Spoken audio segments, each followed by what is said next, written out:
High guys, welcome to our new blog. So guys, आज आहे आपल्या अक्षराचं लग्न आणि आम्ही ब्लॉग डायरेक्ट बसमधून स्टार्ट केला आहे. हा बघा, एकदम लास्ट आहे. अरे माझी लेस बांधायची आहे ना. पुढे जाऊया आपण. पुढे पण आपले अर्धे मेंबर बसले. पुढे जाऊया आणि मी एकदम लास्ट सीटवर बसलो. इकडे पूर्ण व्ह्यू एन्जॉय करतो बघा बाहेर. आवडे. तो गाईज, आता आम्ही इथे थांबलेलो पाण्या बॉटल घ्यायला आणि एवढा घाण सीन झाला ना माझ्यासोबत. मी खरं तर सागरच्या पप्पांसोबत स्कूटीवरून जाणार होतो, पण हे बोलायला लागले की नको गाडी गाणे वगैरे लावून नाचायचं. आम्ही म्हटलं ठीक आहे. गाडी चालू झाल्यानंतर आम्हाला गाडीवाले सांगतात की स्पीकर वगैरे बंद आहेत. आता इकडे झक मारून बसल्यासारखं वाटतं आणि सागर तर थांबत नाही. आता पाणी वगैरे आम्ही घ्यायला थांबलेलो बाहेर. नाही, सकाळचं काहीच नाही गेले ना मी स्टार्ट. आज कोई तो सैड है. जोरात बोलायचं आहे एकदम. आज कोई तो सैड है. देवरू घेऊन दे. हो, काहीतरी बोलायचं होतं ना.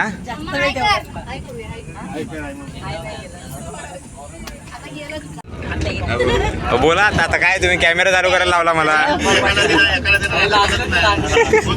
हो बोला, चला अक्षयच्या लग्नाला बोला, तेवढंच बोला.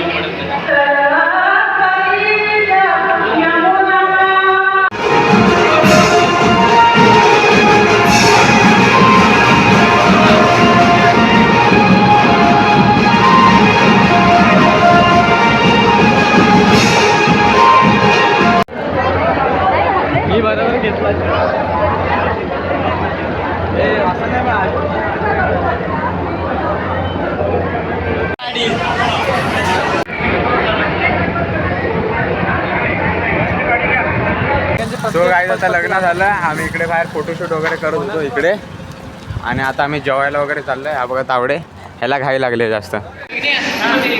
तावडे आता मजा बघा तुम्ही. गाईज बघा, आम्ही खाली थांबलेलो फोटो काढाय आणि हरामखोर गद्दार लोक बघा इकडे येऊन जेवत आहेत ऑलरेडी. तो बघा त्याच्यामागे सागर आहे कसेल.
फोटोशूट करण्यासाठी इथे आलो. हे काय रे दादा, हे काय आता वाचलं?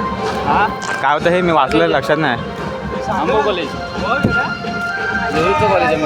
देवरुखचं कॉलेज आहे काय मोठं. आणि बाहेर बघा काय आता खूप मोठा इश्यू होता राहिला आहे. बिकॉज आहे ना, मी इकडे यायच्या आधी एक दिवस कॅन्सल केला कारण मला एक गिफ्ट घ्यायचं होतं आणि गिफ्ट घेतलं, बसमध्ये ठेवलं. इकडे मला लक्षात नव्हतं माझ्याकडे गिफ्ट होतं. हां, सकाळी येता मी ते गिफ्ट आईकडे दिलं आणि आईने ते बसच्या वरती ठेवलं. आम्हाला माहीतच नाही. आता माझ्या लक्षात आलं एक बस समोरून गेल्यानंतर मम्मी भेटून रिसेप्शन चालू झालं.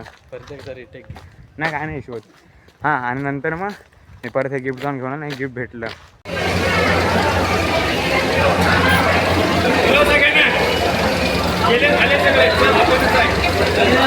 तो गाईज, आता आम्ही लग्नावरून आलो आणि माझी तब्येत मध्ये इतकी बिघडलेली होती ना, म्हणजे तिकडे आधी वळणावरणाचे सगळे रस्ते होते, घाट होते. तिकडे मला एकदम थोडीशी चक्कर, म्हणजे चक्कर नाही पण थोडं डोकं गरगरलं माझा. मग आता घरी आलो आणि मी मध्ये काय ब्लॉग वगैरे शूट नाही केला. आता आम्ही चाललो चिकन आणायला. त्याच्यानंतर इकडे वरात येणार आहे, एक्झॅक्ट ह्या रोडवर मागून वरात येणार आहे. ती वरात पहिले तिकडे मंदिरात जाणार, त्या समोरच्या लास्ट टाइम आपण जिथे गेलो ना हनुमान मंदिरात तिकडे जाणार आहे. त्याच्यानंतर मग ती वरात चालू झाली की मग चालू राहणार आहे. मग ते इकडे येणार आहे. काय माहिती नाही किती वेळ राहणार आहे ती. 7 वाजता त्या लोकांना घरी यायचं आहे.